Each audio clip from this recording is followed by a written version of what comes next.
Assalamualaikum warahmatullahi wabarakatuh. Perkenalkan, nama saya Silviani. Nomor induk mahasiswa 201050801013. Prodi Pendidikan Fisika, Program Pasca Sarjana Universitas Negeri Makassar 2021. Nah, kali ini saya akan membahas tentang teori belajar kognitif. Latar belakang munculnya teori kognitif. Nah, teori belajar kognitif muncul dilatar belakangi oleh beberapa ahli yang belum merasa puas terhadap penemuan-penemuan para ahli sebelumnya. Sebagaimana dikemukakan oleh teori behavior yang menekankan pada hubungan stimulus-respon, respondent. Munculnya teori kognitif merupakan wujud nyata dari kritik terhadap teori behavior yang dianggap terlalu naif, sederhana, tidak masuk akal, dan sulit dipertanggungjawabkan secara psikologi. Berbeda dengan teori kognitif, belajar bukan hanya sekedar melibatkan hubungan stimulus dan respon, tetapi belajar pada hakikatnya melibatkan proses berpikir yang sangat kompleks. Belajar adalah usaha mengaitkan pengetahuan baru ke dalam struktur berpikir yang sudah dimiliki individu sehingga membentuk struktur kognitif baru yang lebih mantap sebagai hasil belajar. Selanjutnya, pengertian belajar menurut teori kognitif. Belajar menurut teori kognitif adalah suatu proses atau usaha yang melibatkan aktivitas mental yang terjadi dalam diri manusia sebagai akibat dari proses interaksi aktif dengan lingkungannya. Untuk memperoleh suatu perubahan dalam bentuk pengetahuan, pemahaman, tingkah laku, keterampilan, nilai dan sikap yang bersifat relatif dan berbekas. Misalkan, contohnya, seseorang mengamati sesuatu ketika dalam perjalanan. Dalam perjalanan tersebut terdapat aktivitas mental. Kemudian, orang tersebut tadi menceritakan pengalaman tersebut kepada temannya. Ketika dia menceritakan pengalamannya selama di perjalanan, dia tidak dapat menghadirkan objek-objek yang pernah dilihatnya selama dalam perjalanan tersebut. Dia hanya dapat menggambarkan semua objek itu dalam bentuk kata-kata atau kalimat. Maka dengan demikian, itu menandakan telah terjadi proses belajar. Teori kognitif menurut para ahli. Ada beberapa para ahli yang mengemukakan tentang teori ini. Yang pertama, Jean Piaget, Vygotsky, Lewin, dan yang terakhir, Jerome Bruner. Nah, kita akan membahas satu persatu. Yang pertama, Jean Piaget. Belajar menurut teori kognitif Jean Piaget mengemukakan bahwa proses belajar akan terjadi apabila ada aktivitas individu berinteraksi dengan lingkungan sosial dan lingkungan fisiknya. Tahap-tahap perkembangan kognitif menurut Jean Piaget ada 4. Yang pertama, tahap sensori motor, itu pada usia 0-2 tahun. Yang kedua, tahap praoperasional, usia 2-7 tahun. Yang ketiga, tahap operasional konkret, usia 7-11 tahun. Dan yang terakhir, tahap operasional formal, itu usia 11 tahun ke atas. Saya akan membahas tahap sensori motor usia 0-2 tahun. Individu memahami sesuatu atau tentang dunia dalam mengkoordinasikan pengalaman-pengalaman sensoris seperti melihat dan mendengar, dan dengan tindakan-tindakan motorik fisik. Dengan kata lain, pada usia ini individu mengalami sesuatu yang berada di luar dirinya melalui gerakan, suara, atau tindakan yang dapat diamati atau dirasakan oleh alat inderanya. Selanjutnya, sedikit demi sedikit, individu mengembangkan kemampuannya untuk membedakan dirinya dengan benda yang lain. Nah, tahap praoperasional pada usia 2-7 tahun, individu mulai melukiskan dunia melalui tingkah laku dan kata-kata, tetapi belum mampu melakukan operasi, yaitu melakukan tindakan mental yang diinternalisasikan atau melakukan tindakan mental terhadap apa yang dilakukan sebelumnya secara fisik. Nah, yang ketiga itu tahap operasional konkret, usia 7-11 tahun, individu di sini mulai berpikir secara logis tentang kejadian-kejadian yang bersifat konkret. Individu sudah dapat membedakan benda yang sama dalam kondisi yang berbeda. Nah, yang keempat, tahap operasional formal, usia 11 tahun ke atas.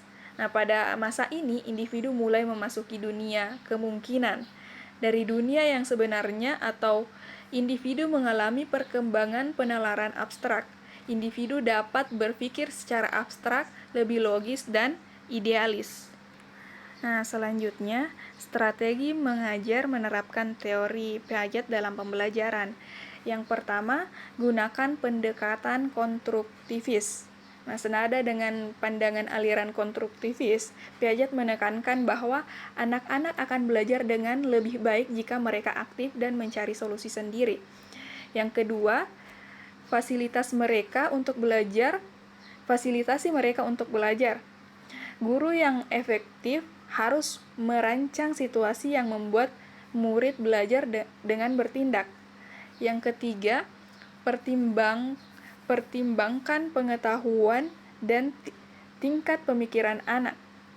Artinya murid tidak datang ke sekolah dengan kepala kosong. Mereka punya banyak gagasan tentang dunia fisik dan alam. Yang keempat, gunakan penilaian terus-menerus. Maknanya, individu tidak dapat diukur dengan tes standar penilaian matematika dan bahasa yang menjadi penilaian hasil akhir. Penentuan individual di mana murid mendiskusikan strategi pemikiran mereka dan penjelasan lisan dan tertulis oleh murid tentang penalaran mereka dapat dipakai sebagai alat untuk mengevaluasi kemajuan berpikir mereka. Dan yang kelima, tingkat kemampuan intelektual murid. Menurut Piaget, tingkat perkembangan kemampuan intelektual murid berkembang secara alamiah. Anak tidak boleh didesak dan ditekan untuk berprestasi terlalu banyak di awal perkembangan mereka sebelum mereka siap melakukan hal tersebut. Nah, yang keenam, jadikan ruang kelas menjadi eksplorasi dan penemuan. Guru menekankan agar murid melakukan explore dan menekankan kesimpulannya sendiri untuk lebih banyak mengamati minat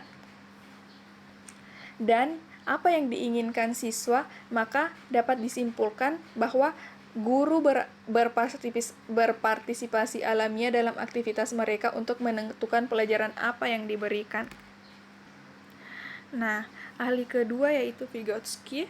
Ada 3 klaim dalam inti pandangan Vygotsky. Keahlian kognitif, anak dapat dipahami apabila dianalisis dan diinterpretasikan secara developmental. Yang kedua, kemampuan kognitif dimensiasi dengan kata, bahasa, dan bentuk diskursus yang berfungsi sebagai alat psikologis untuk membantu dan mentransformasi aktivitas mental. Yang ketiga, kemampuan kognitif berasal dari relasi sosial dan dipengaruhi oleh latar belakang sosiokultural. Menurut Vygotsky, menggunakan pendekatan development berarti memahami fungsi kognitif anak dengan memeriksa asal-usul dan transformasinya dari bentuk awal ke bentuk selanjutnya. Vygotsky menyatakan bahwa kemampuan kognitif berasal dari hubungan sosial dan kultur. Selanjutnya, cara memakai teori Vygotsky adalah sebagai berikut. Yang pertama, gunakan zone of proximal development. Mengajar harus dimulai pada batas atau zona, di mana murid mampu untuk mencapai tujuan dengan kerjasama erat dengan pelajar lainnya dan pengajar. Dengan pertunjukan dan latihan yang terus-menerus, murid akan mengkoordinasikan dan menguasai urutan tindakan yang dibutuhkan untuk melakukan suatu keahlian dan yang diharapkan. Yang kedua, gunakan teknik scaffolding. mencari kesempatan untuk menentukan teknik ini, kemudian murid membutuhkan bantuan untuk aktivitas yang merupakan inisiatifnya sendiri. Nah, yang ketiga, gunakan kawan sama murid yang lebih ahli sebagai guru. Nah, Vygotsky mengatakan bahwa murid juga bisa mendapatkan manfaat dari bantuan dan pertunjukan dari temannya yang lebih ahli. Yang keempat, dorong pembelajaran kolaborasi dan sadari bahwa pembelajaran melibatkan suatu komunikasi orang yang belajar. Baik itu anak maupun orang dewasa melakukan aktivitas belajar secara kolaborasi. Yang kelima itu ada pertimbangan konteks kultural dan pembelajaran. Fungsi penting dari pendidikan adalah membimbing murid dalam pembelajaran, mempelajari keahlian yang penting bagi kultur tempat mereka berada. Nah, yang keenam, pantau atau dorong anak-anak dalam menggunakan private pitch, perhatian perubahan perkembangan dari pembicara dengan diri sendiri pada masa awal sekolah dasar. Nah, yang ketujuh itu ada nilai CPD-nya bukan IQ. Nah, CPD-nya bukan IQ, maksudnya itu Vygotsky mengatakan bahwa penilaian harus difokuskan untuk mengetahui CPD si murid. Pembimbingan memberikan materi tugas dan tingkat kesulitan yang bervariasi untuk menentukan level terbaik untuk mulai pembelajaran. CPD adalah pengukur potensi belajar. CPD menekankan bahwa pembelajaran bersifat interpersonal. Yang ketiga menurut para ahli adalah Lewin. Menurut Kurt Lewin, masing-masing individu berada dalam medan kekuatan yang bersifat psikologis. Medan di mana individu bereaksi disebut light speech. Light speech mencakup perwujudan lingkungan di mana individu beraksi. Misalnya, orang-orang yang dijumpainya, objek material yang ia hadapi, serta fungsi kejiwaan yang ia miliki. Menurut Lewin, belajar berlangsung sebagai akibat dari perubahan dalam struktur kognitif. Perubahan struktur kognitif itu adalah hasil dari dua macam kekuatan. Yang pertama, struktur dan medan kognisi. Yang kedua, kebutuhan motivasi internal individu. Ciri-ciri utama dari teori medan Lewin adalah yang pertama, tingkah laku adalah suatu fungsi dari medan yang pada waktu tingkah laku itu terjadi. Yang kedua, analisis mulai dengan situasi sebagai keseluruhan dari mana bagian-bagian komponennya dipisahkan. Yang ketiga, orang yang konkret dalam situasi yang konkret dapat digambarkan secara matematis. Nah, medan didefinisikan sebagai keseluruhan fakta-fakta yang bereksistensi yang dipandang sebagai saling tergantung. Yang keempat, saya akan membahas menurut Jerome Bruner.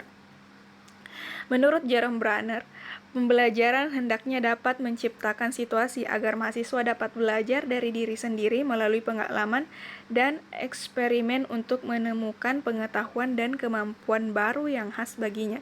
Jerome Bruner berpendapat bahwa kegiatan belajar akan berjalan baik dan kreatif jika siswa dapat menemukan sendiri suatu aturan atau kesimpulan tertentu. Dalam hal ini Bruner membedakan menjadi 3 tahap. Yang pertama tahap informasi, yang kedua transformasi, dan yang ketiga tahap evaluasi. Nah, tahap informasi sendiri yaitu tahap awal untuk memperoleh pengetahuan atau pengalaman baru. Yang kedua transformasi yaitu tahap memahami, mencerna, dan menganalisis pengetahuan baru serta mentransformasi dalam bentuk baru yang mungkin bermanfaat untuk hal-hal yang lain. Dan yang terakhir, tahap evaluasi, yaitu untuk mengetahui apakah hasil transformasi pada tahap kedua tadi benar atau tidak. Nah, Jerome Bruner juga memandang belajar sebagai instrumental konseptualisme yang mengandung makna adanya alam semesta sebagai realita hanya dalam pikiran manusia. Oleh karena itu, pikiran manusia dapat membangun gambaran mental yang sesuai dengan pikiran umum pada konsep yang bersifat khusus. Semakin bertambah dewasa kemampuan kognitif seseorang, maka semakin bebas seseorang memberikan respon terhadap stimulus yang dihadapinya. Ya, cukup sekian persentase dari saya. Sekian dan terima kasih. Wassalamualaikum warahmatullahi wabarakatuh.